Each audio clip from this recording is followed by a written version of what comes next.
Something big is brewing in Vancouver as trade talks intensify surrounding star goaltender Thatcher Demko heading into next season. But not only that, we get a huge update on the Canucks connecting them to Buffalo Sabres star forward JJ Peterka, and this is a huge update. We're going to break down everything to do on Thatcher Demko, including the reports the Vancouver Canucks are looking at the possibility of moving him heading into next season. And we're going to break down this report on JJ Peterka and how it's an extremely good update for the Vancouver Canucks. We're going to break down all this and more later on this episode. Before we get into that, if you're part of the 65% watching this and you're enjoying this daily Canucks content, make sure to go down and hit that subscribe button. It's completely free to hit. We'll keep you up to date on everything during this hectic offseason that you're not going to want to miss. But with that, let's just hop straight into JJ Peterka first, where we take an update from David Pagnotta of the fourth period. This will all be linked down below, and we can see the report saying the Sabres are hesitant to move Peterka, but continue to explore options. The Vancouver Canucks and a list of other teams have reached out about his availability. Now, looking at this, we do know the Canucks have reached out before. We've seen reports that the Canucks were linked to not only him, but Bowen Byram as well. But as we get closer to July 1st, on the RFA, it does seem like things are really starting to pick up, and the Canucks are headlining a list of teams calling on the young star. Now, looking at Peterka, we do know a 25-plus goal scorer. Last season, 27 goals. A year before, 28, 68 points. Peterka is a young star in the making, only 23 years old. A former second-round pick, looking like an absolute steal.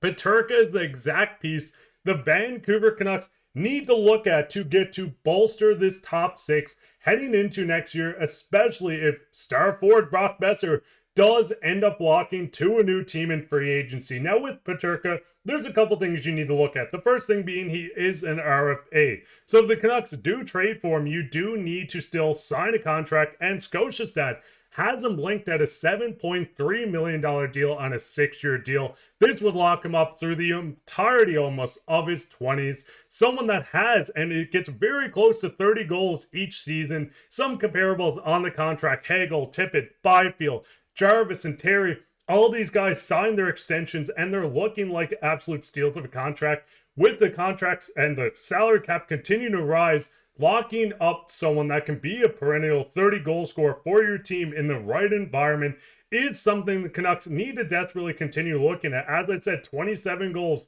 this season with the Buffalo Sabres team, and I was mistaken in a recent interview. That was a top 10 offense, but Peterka was a huge part on why Buffalo did get into a top 10 offense, and he would help the Canucks in a team that desperately needs to add more scoring to continue to get better, and he would fit extremely well next to Petey as well. But the big thing, looking at the Canucks on the right side, yes, there are some great players on this team. Conor Garland, Jonathan Leckерmacky looks like a young star in the making. Linus Karlsson has been dominating. Kiefer Sherwood. But this right side lacks that pure goal scorer. And yes, Garland can get you close to 20 goals. Jonathan Leckermacky might get you close to that as well. But adding Peterka onto this team adds a new element, an element that we're going to desperately miss with Brock Boeser gone. So getting Peterka on this team is something the Canucks need to look at.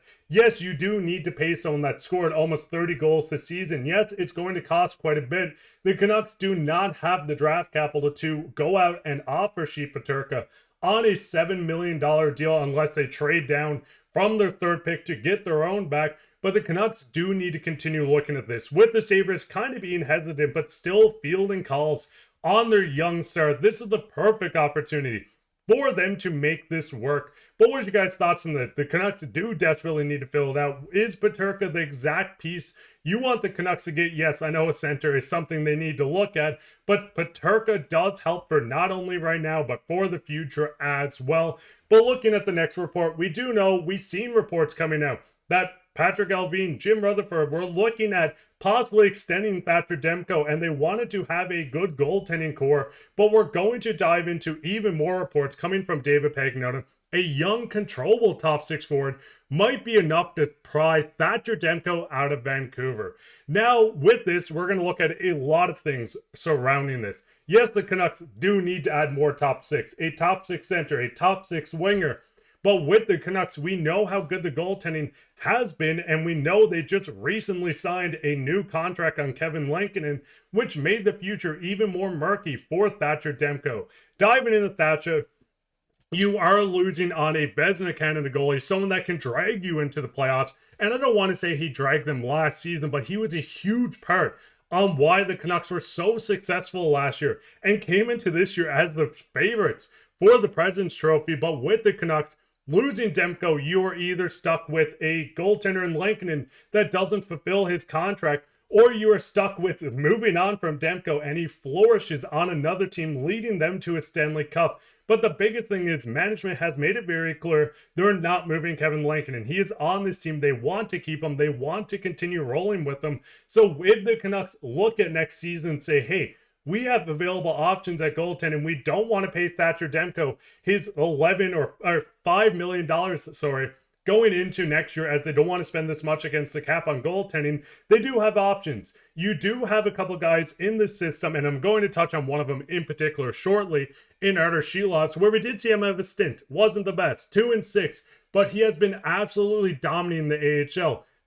Tolopilo is another guy that could stay in Abbotsford. He could make the jump in a couple of years. So you are building the system of these guys plus Ty Young and even more coming up through, that maybe Thatcher Demko is not needed. And that seems crazy to say, but if the Canucks are dead set, if they're fine with Kevin Lankinen, if they're confident in Kevin Lankinen, Thatcher Demko's value is going to decrease with the less starts he gets or if another injury happens. So the Canucks could go out and say, hey, Kevin Lankinen's our guy. We're going to move on from Thatcher Demko. And I'm not saying I want this to happen, but it is a possibility if they want to go out and bargain bin hunt on the free agency as well. You have a couple available guys. Jake Allen's not a bargain bin, but if you could bring him in, he was outstanding for New Jersey this year. Vanacek just won a cup with the Florida Panthers. Samsonov has made it very clear that he's going to test the open market. There's a lot of guys here, even Capo Kakinen, who is on the checkers playing against the Abbotsford Canucks right now and has been stinking compared to Shilovs. There's a lot of guys the Vancouver Canucks can go out and actively look at. They went bargain bin hunting last year. What happened? He signed a big extension after the great year he had.